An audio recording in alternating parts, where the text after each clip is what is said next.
A vida universitária é uma fase desafiadora, principalmente para os jovens que acabaram de concluir o ensino médio. Pessoas diferentes, novos conteúdos, muitas vezes precisando cursar em outra cidade. É um novo mundo para ser descoberto, tanto para os universitários como para os seus pais e familiares. Como a família pode ajudar neste momento tão decisivo?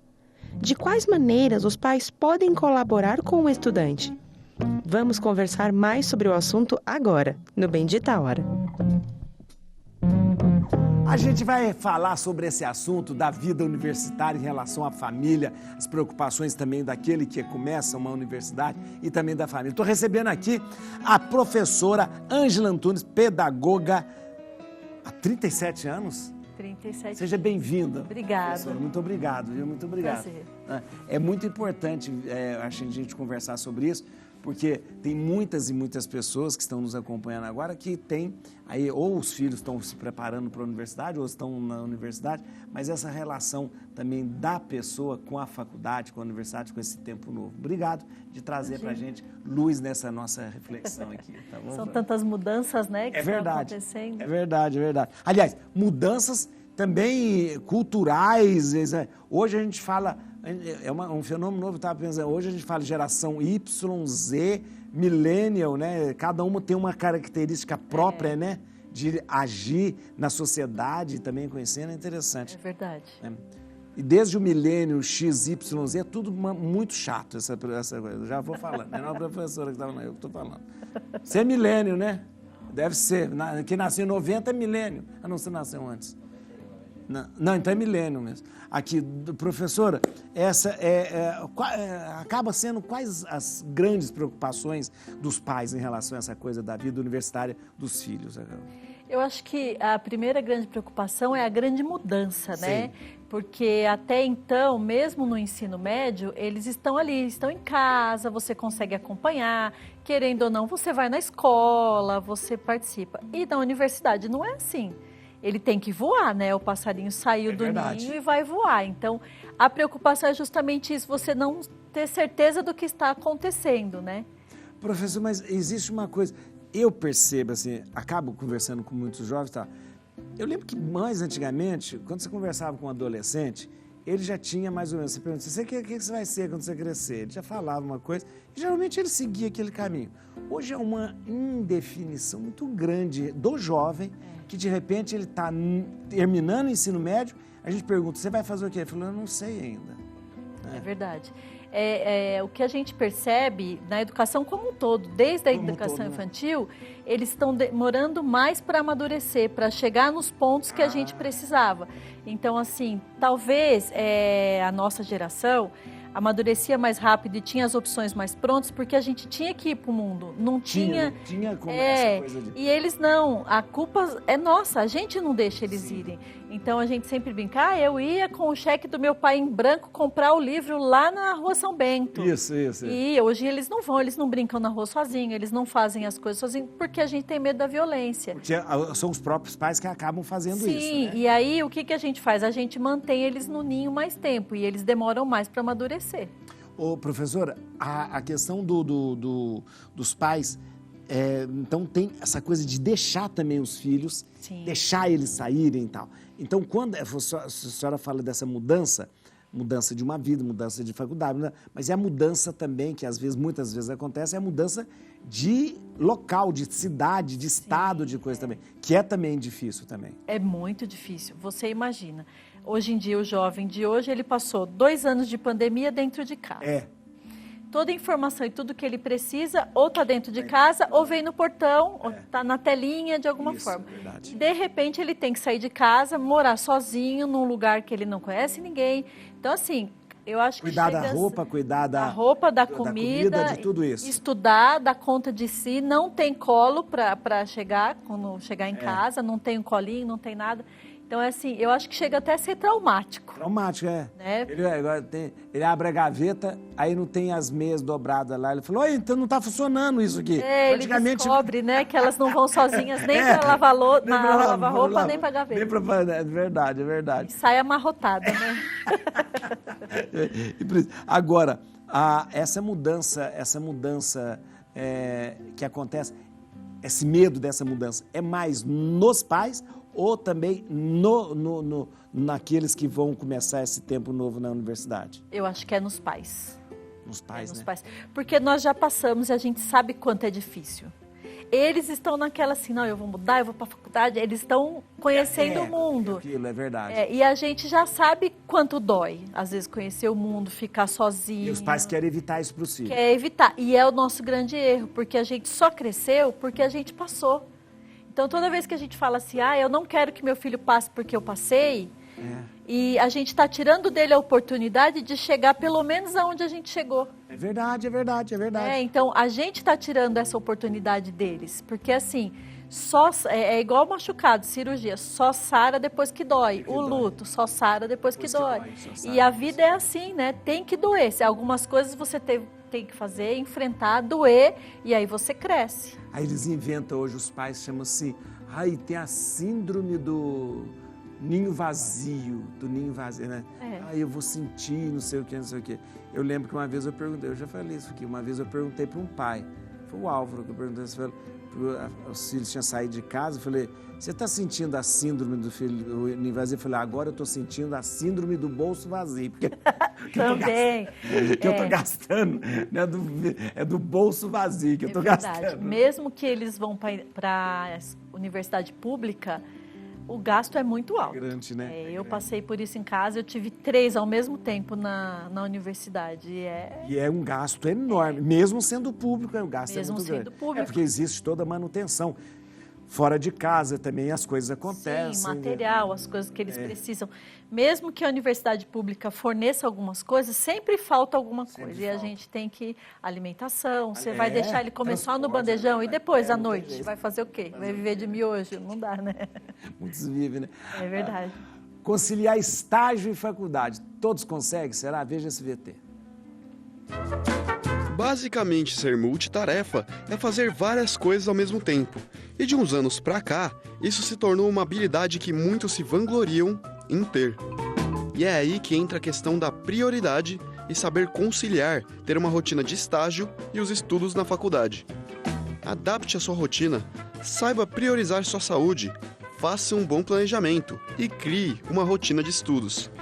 Conciliar estágio e faculdade, principalmente em períodos de provas e trabalhos, é um desafio. Mas com disciplina e organização, é possível e será algo que só vai agregar na sua vida. Hoje a gente vê, além de estágio, muita gente fazendo faculdade, mas trabalhando, não só estágio, mas trabalhando, às vezes trabalha o dia todo e vai para a faculdade, né, continuar faz. O Everaldo aqui trabalha o dia inteiro aqui na Rede Vida e depois vai fazer direito, vai fazer faculdade de direito, né? Não tem jeito, né? Dependendo do que você quer fazer, da área que você quer trabalhar, o estudo é contínuo, não tem jeito. Você tem que conciliar suas coisas, organizar a rotina para você conseguir fazer tudo e ainda ter um pouquinho de vida social no fim de semana. E ainda conseguir ter. Agora, deixa eu te dizer uma coisa, perguntar para a pedagoga agora, essa coisa da carreira que os filhos escolhem para si. Os pais ainda têm muito domínio sobre essa escolha da carreira dos filhos ou de repente os filhos já estão mais autônomos em relação a isso? Eu acho que com a tecnologia, com acesso à informação, eu acho que os pais perderam muito esse poder de conduzir, né, na cadeira. Ele pode até ajudar, falar, olha, eu acho que você você sempre gostou de matemática, então você tem ali a engenharia e tal. Mas assim, antes era mais fácil porque a gente não tinha tantos acessos, então você ia pelo o que você ouvia. Agora não, você joga ali, agora eu quero ser designer de jogos. Lista tudo, olha, dá para fazer isso, aquilo. Então ele mesmo consegue pesquisar mais a respeito das carreiras. Meu pai sempre definiu o que lá em casa a gente ia fazer, sempre. Ele falava, você vai fazer isso, não gostava, não vai estudar isso, não vai estudar. Ele sempre foi muito... Eu só não conseguia fazer isso comigo, porque ele não aceitou que eu fosse padre de jeito nenhum. Depois aceitou, mas... Padre, ele nunca pensou isso, né? Mas ele sempre pensava, você vai fazer isso, você vai fazer isso. E fez isso, muito lá em casa. Minha irmã, Ele fez minha irmã estudar matemática. A Rita estudou matemática na faculdade. Não gostava. Não, é muito importante, porque matemática é uma ciência importante. Mas isso, eu percebi isso em casa. Ele era assim, ele que determinava o que ia estudar. E aí você imagina, por exemplo, eu não conheço a sua irmã, mas, por exemplo, uma pessoa de humanas fazer uma faculdade de matemática... Não tem nada a ver com ela, é verdade. É uma tortura. Foi tortura para ela. Foi tortura para ela. Tanto é que acho que ela não sabe nada de matemática. Não, porque você nem guarda, você decora aquilo, faz a prova, tirou a folha, você já esqueceu. Acabou, já. Não tem nada a ver com a pessoa. Você não consegue aprender de verdade, né? É verdade. As moradias estudantis são uma história à parte. Na vida dos estudantes, a gente vê coisa da República, tem aquelas coisas, No Brasil é diferente dos Estados Unidos. Nos Estados Unidos o pessoal mora na faculdade, tem aquela coisa, né? A gente vai acompanhar agora um depoimento de uma estudante que passou por isso, né? Vamos ver aqui. E ainda fora do país, olha, veja só. Oi, meu nome é Gabriela Demito, eu tenho 22 anos e eu morei durante 6 meses em uma residência estudantil em Brighton, que é uma cidadezinha litorânea na Inglaterra. Eu decidi morar em uma residência estudantil, primeiro porque ficava em um local de fácil acesso para eu poder ir para a escola. E eu também queria ter uma independência ainda maior, de ter minha própria rotina. Então, por exemplo, eu tinha uma liberdade de horário, de entrar e sair a hora que eu quisesse. Então as regras, elas acabam sendo menos rígidas do que, por exemplo, se eu tivesse optado em ficar em uma casa de família. E eu também fiquei num quarto compartilhado com outras 3 meninas de lugares diferentes do mundo. Então eu também queria vivenciar essa imersão cultural com pessoas de outros países. O dia a dia na residência, ele se resumia em tomar café da manhã, que a própria residência já oferecia. Depois todo mundo ia junto para a escola, a gente passava o dia por lá e voltava só no final da tarde. A gente também dividia todas as áreas em comuns da residência, então o banheiro, a cozinha, onde a gente podia preparar o nosso almoço, a nossa janta.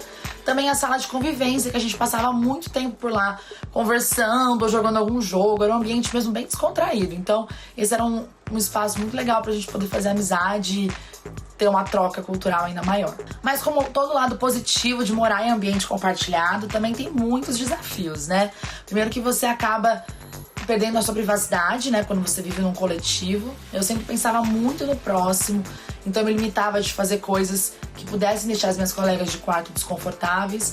Além também da gente ser pessoas de diferentes lugares do mundo, com costumes diferentes, às vezes rolavam algumas discussões, algumas diferenças. Por exemplo, às vezes eu queria dormir, alguém ia lá, ligava pros pais no meio da madrugada falando super alto, por conta da diferença de fuso, né? Ou acendiam a luz enquanto você dormia, ou ouvia música alta enquanto você queria estudar, e assim vai. Então, tiveram algumas dificuldades de convivência, mas que também tudo foi muito bem resolvido na base da conversa. Eu, por exemplo, nunca tive problema com nenhuma colega de quarto, sempre muito bem resolvido no diálogo.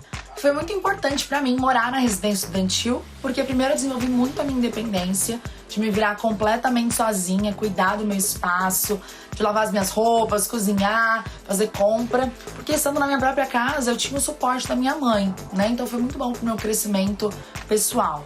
Além também de estar passando por uma fase parecida com as minhas colegas de quarto, todas longe de casa, e elas foram muitas vezes um ponto de apoio quando batia uma saudade de casa, assim, e muito legal para construir amizades que hoje eu levo pra minha vida.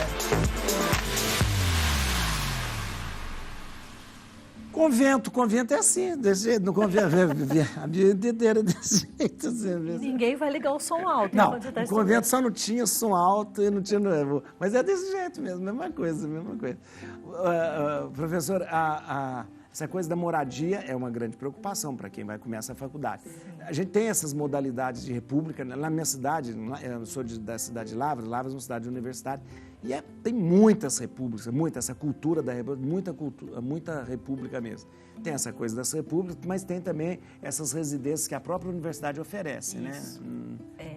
Que não é lá boa coisa não, gente, vou te dizer uma coisa. Bom, um monte de jovens junto, longe dos pais, eles vão aproveitar para fazer várias coisas que eles não fariam perto dos pais.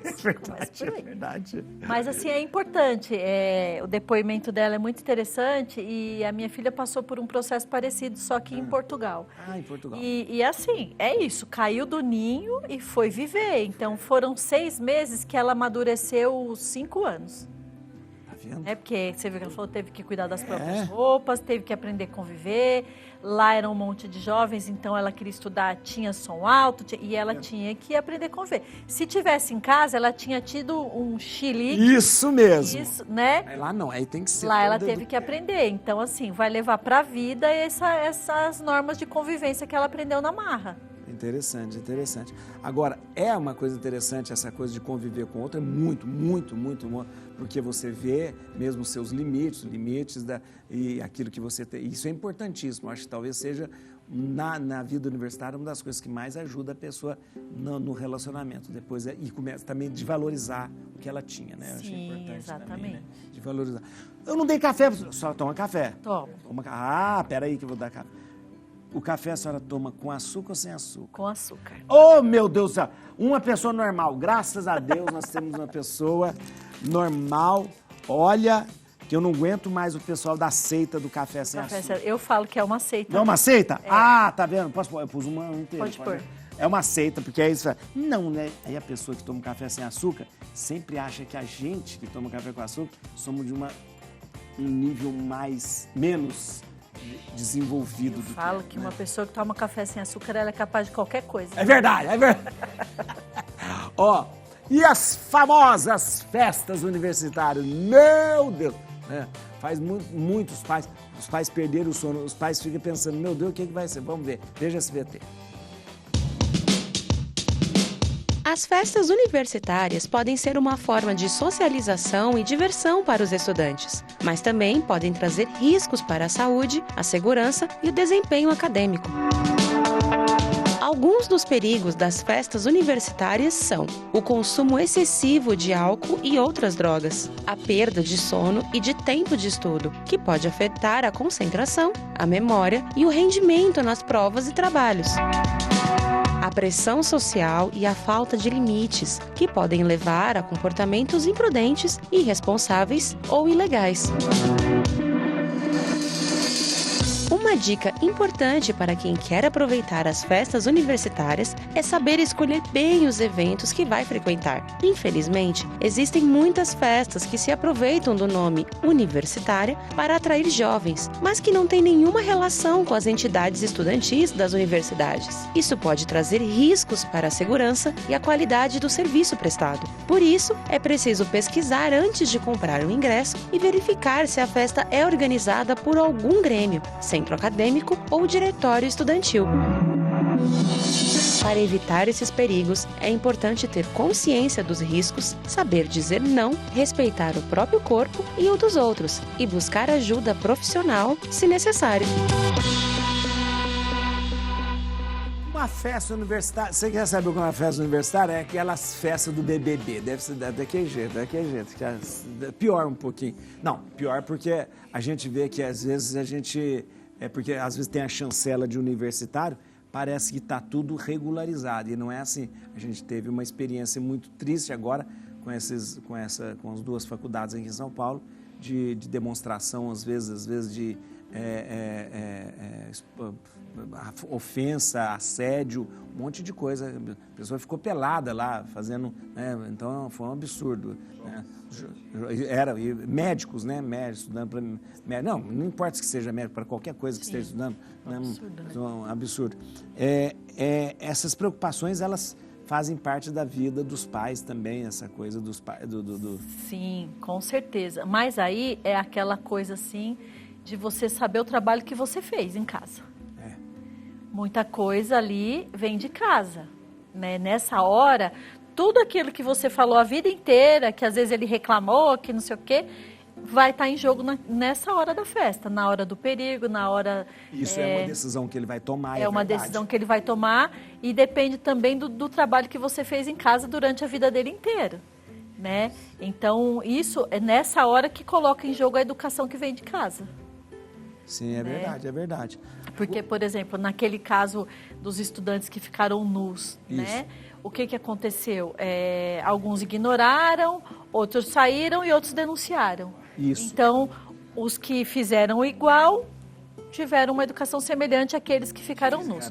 Os que ficaram lá ignoraram, tiveram uma outra. E o que se indignou é o que recebeu em casa, já é de uma família de luta, de indignação, que conhece seus direitos. Então, verdade. nessa hora que é posto à prova o trabalho feito em casa. E é interessante falar isso porque não adianta, porque a gente vai para a faculdade e vai levar a família, ou seja, tudo que a gente recebeu da família. A gente vai receber tudo que a gente recebeu de educação, de respeito, de brio, né? De tudo isso, a gente leva para onde a gente for, né? Para onde você for, exatamente. A questão das redes sociais, essa influência das redes sociais também preocupa a família, e como é que hoje se lida com essa questão? É um fenômeno relativamente novo, porque não existia isso antigamente, mas é algo mais na faculdade ainda, né? Na universidade. Né? A questão da rede social hoje em dia é um instrumento importantíssimo, mas ele pode ser muito nocivo para tudo, para a sociedade como um todo, né? Então, essa questão, assim, se a pessoa tem muita preocupação de, o que vão postar, eu preciso estar, isso é muito perigoso e, às vezes, leva a pessoa a fazer algumas coisas para chamar a atenção que enveredam por um caminho meio torto, né? Então, é bem preocupante, eu acho que... E tem também o linchamento virtual, né? Sim, verdade. Que é pior, é o pessoal que se esconde atrás da tela para pseudo fazer justiça ou para colocar suas ideias no ar. E às vezes são coisas horrorosas que as pessoas fazem. Né? Porque esconder no anonimato você faz coisas absurdas, né? O anonimato e a turba são um grande perigo, né? Então, mas uma coisa que todo mundo que precisa cada vez deixar bem claro é que não existe anonimato na internet. Não existe, é verdade. Não existe anonimato. Verdade. Querendo ou não, todo mundo é achado. Vai deixar rastro. Vai deixar rastro. É o que eu falo. Graças a Deus, quando eu fui adolescente que tinha aquelas fotos horríveis, não tinha internet. Então, a gente rasgava a foto e acabava o problema. Acabava, nunca ninguém ia ver nada. Verdade. E agora não. Você postou lá um ponto, acabou. Você vai procurar, você põe lá alguma coisa referente àquele ponto de 1994, ele vai aparecer.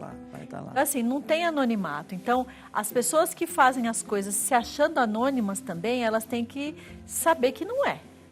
Então, que se é uma coisa muito pesada, uma coisa muito desagradável, ela vai ser exposta depois também. Verdade. Né? Olha, a gente está falando desse ambiente universitário. A gente vai trazer um assunto agora sobre trotes. Eu vou conversar com a professora, eu quero que a gente você veja agora. Os trotes que são ruins, coisas horríveis. Professor, até hoje eu não entendo por que essa coisa do trote. E até também os trotes saudáveis, né? Vamos ver? Os trotes universitários são eventos realizados pelos alunos veteranos para recepcionar os alunos calouros. É como um ritual de passagem do ensino médio para a faculdade. Infelizmente, esse rito de passagem não tem boa fama na sociedade, muitas vezes associado a brincadeiras de mau gosto, como forçar os alunos a rasparem o cabelo, passarem por situações humilhantes e até mesmo os fazendo ingerir altas doses de álcool. Em relação a este último, em 2010, um caso de trote universitário preocupou as autoridades, quando 2 calouros da Faculdade e Universidade Federal de Rio Grande entraram em coma alcoólico por conta da brincadeira de mau gosto do trote. A solução para muitas faculdades e universidades foi proibir o trote universitário. Entretanto, há aqueles que viram uma saída para a recepção dos calouros. Algumas brincadeiras mais leves, como os veteranos pintarem os novatos, é algo que muitas faculdades fazem, claro, sem forçar ninguém a ser tingido se não quiser. Há também faculdades e universidades que aproveitam o momento do trote para promover ações solidárias, como levar os calouros para doar sangue, pintar muros de escolas, arrecadação de alimentos e roupas para ONGs, entre outras atividades. É importante lembrarmos que a faculdade deve ser uma boa experiência na vida dos jovens que em breve serão adultos, e que a empatia deve ser sempre praticada, principalmente com quem está passando por uma grande mudança.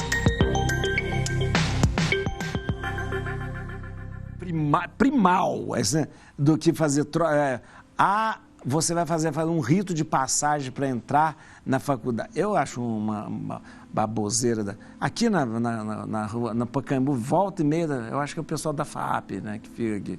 Vem tudo. Eu não dou dinheiro, não toda vez. Não dou, porque eles vão depois encher a cara com o dinheiro que a gente dá para ele, não dou.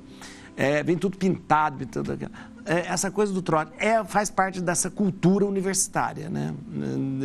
Mas é sempre uma preocupação, professor. Sim, porque é isso. Por exemplo, ali, pintou, todo mundo chegou, pintou lá, os meninos cortou o cabelo, raspou. Fez essa brincadeira, acabou, passou. O problema é isso, aí põe no farol, já está se expondo, né? Já está correndo um risco, porque querendo ou não, alguém pode se assustar, pode atropelar a pessoa, vai saber, né? Hoje em dia está tudo tão complicado, né? E assim, depois arrecada o dinheiro e vai encher a cara. Mais um risco. É verdade. Então, porque assim, quem está chegando, o veterano que está lá não sabe quem está chegando. Às vezes essa pessoa tem um problema de saúde, Sim. Ela não pode beber e eu acho que nada pode ser forçado. Agora, essas ações do trote solidário eu acho lindo. Isso eu acho interessante. Vamos todos doar sangue, vamos arrecadar fazer isso. alimentos e tal. Esse é um rito de passagem bonito, vamos fazer arrecadar alimento, fazer isso, uma ação, ou vamos construir reformar uma casa para uma pessoa. Fica lá os veteranos olhando, o pessoal, tudo bem, eu acho interessante. O veterano lá de arquitetura faz o projeto, de engenharia calcula e os novatos vão lá e executam. Olha que coisa. E ele pode, tudo bem, porque não é, a coisa não é o veterano ficar rindo de você, tudo bem, então faz. É um jogo de mas poder, produz alguma coisa, né? Exato. É um jogo de poder. Ele é mais tempo ali na casa. É uma coisa. Eu acho que isso é uma preocupação, eu acho sempre para os pais também, que é o filho. E depois a pressão que corre, que eles sofrem quando você não participa do trote, né? Quando, tipo assim, você não participou do trote, você não foi no dia do trote, né? Começa a ser perseguido também dentro da faculdade. Ele já entra com medo, né? Com medo, né? Eu já vou sofrer trote. O que vão fazer comigo? Dependendo do curso, ele entra com muito medo. Principalmente os cursos, se eu não me engano, da área de exatas, eles são mais pesados. Porque são áreas que normalmente... os meninos gostam mais matemática, cálculo, né? Normalmente mulher é mais humanas, texto, essas coisas. Então, você entra na universidade, você sabe qual sala é pedagogia, qual sala é engenharia. Normalmente tem um de cada trocado ali. Tem uma menina na engenharia e um menino na... De repente, antigamente era normal. Quando você perguntava fazer normal, só menina, né? Um ou outro. Quando tinha era um ou outro. Um outro, é verdade. Então, os de curso de exatas, eu acho que eles já vão com medo, porque assim, a maioria são pessoas do sexo masculino e às vezes tem aquelas brincadeiras mais truculentas, então já gera um medo, né? Aí você imagina, o filho já está saindo do ninho, escapando da mão, você fala, meu Deus, ele ainda vai. Eu vou deixar meu filho viver. E geralmente a faculdade, hoje você começa a faculdade, eu digo mais novo, porque é mais imaturo hoje a pessoa que entra.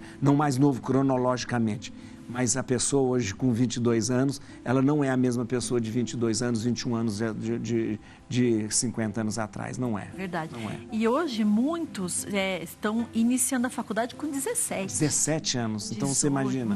Mais imaturos ainda.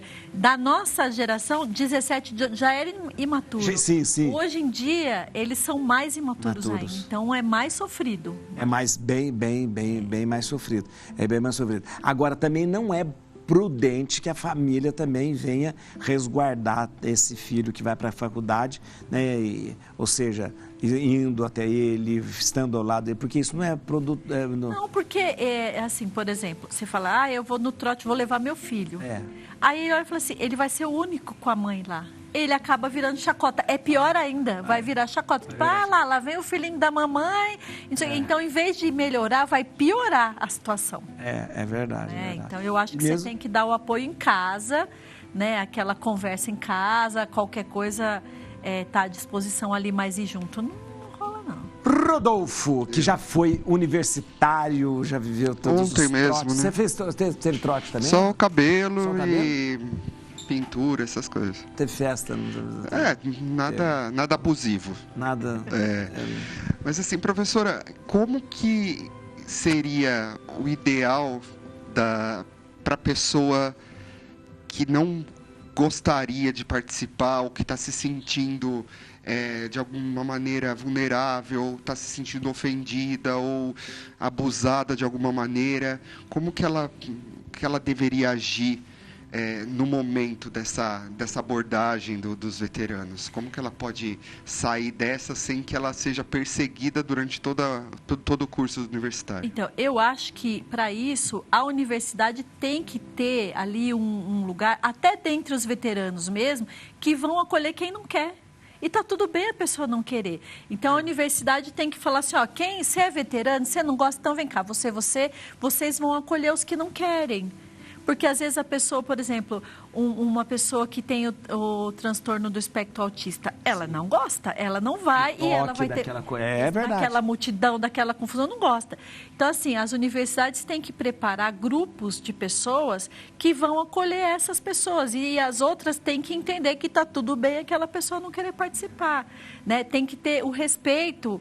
acima de tudo, respeito às diferenças. Então, assim, enquanto vai ter um que vai em todas as festas, vai pintar tudo, todo mundo, né? Verdade. Vai ter aquele que não quer. E o que não quer, tá tudo bem, ele não querer também. Então, tem que normatizar o não querer. Verdade, é verdade. Então, tem que ser um trabalho da universidade com os veteranos. Falar, ó, então, vocês vão ser a equipe da brincadeira e vocês vão ter a equipe que vai acolher quem não quer.